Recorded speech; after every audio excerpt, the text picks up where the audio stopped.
All right, guys, here's the next problem. So in here, we're going to first get the vertical angles. If this is 80, that means this is 80 degrees. If this is 60, that means this is 60 degrees.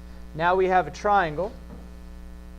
So we're going to, the sum of them is going to equal 180. So 60 plus 80 is 140, which means this angle is 40 degrees. And then we're going to go ahead and use up, let's get the rest of them right here. This is a linear pair with 60, so that's 120. This is 120. And if these are 80, these are both 100 degrees because they form a linear pair.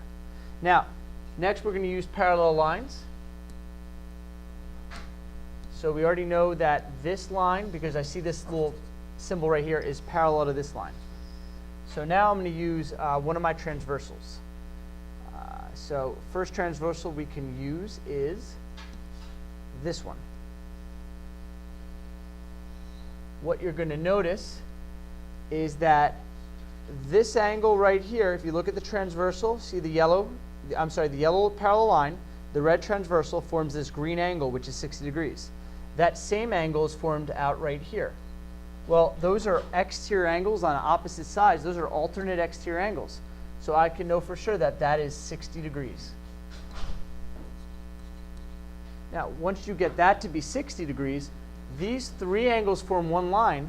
So we have, did we say this was right here? This was 40 degrees, 60 degrees, which means this has to be 80 degrees so that they form 180 degrees.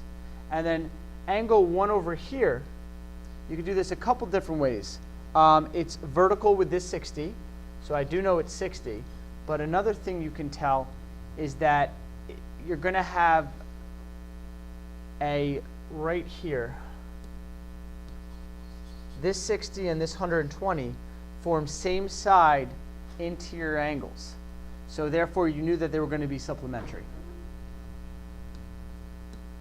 Next one, two lines that are parallel. So I'm going to extend this transversal right here. And you could see that this angle and angle 3 are supplementary because they're same side interior angle. So 180 minus 32, we're going to find out that this is 148 degrees. Now, next thing you can do is right here. These two are still parallel, so I'm going to draw a green line. It's a different transversal, but it still works. So I'll extend it up in both directions.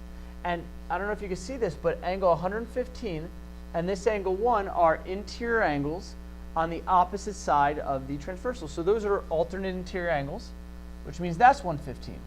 Now, to find this angle right here, there's a couple things you could do. Well, at this point, they just form a linear pair. So I would do 180 minus 115 and get 65 degrees. Just to double check, this is a quadrilateral, so all four interior angles should add to 360, which they do.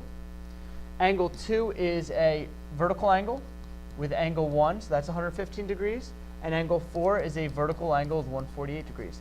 Now remember, guys, if you got your angles a different way but got the same angle measures, that's fine too. There were a couple different ways you could have done. Next one, let me get rid of this. All right. Next one, you have parallel lines, and we're going to use two different transversals here. First one is to get angle 1.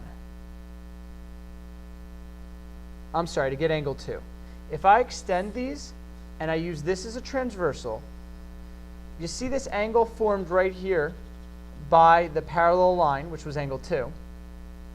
And this angle right here are alternate interior angles, which means this will also be 44. Now, once you get that, you find out that these two angles together are equal to 81 degrees. Well, because I have two sets of parallel lines, this is a parallelogram. One property we learned about parallelograms is opposite angles are always equal. Well, that means that this angle right here also has to equal 81. Well, it already has a 44 there, so 81 minus 44 is 37. And that's it, that angle right there. The other thing we learned about parallelograms is consecutive angles. This angle and this angle are going to be supplementary.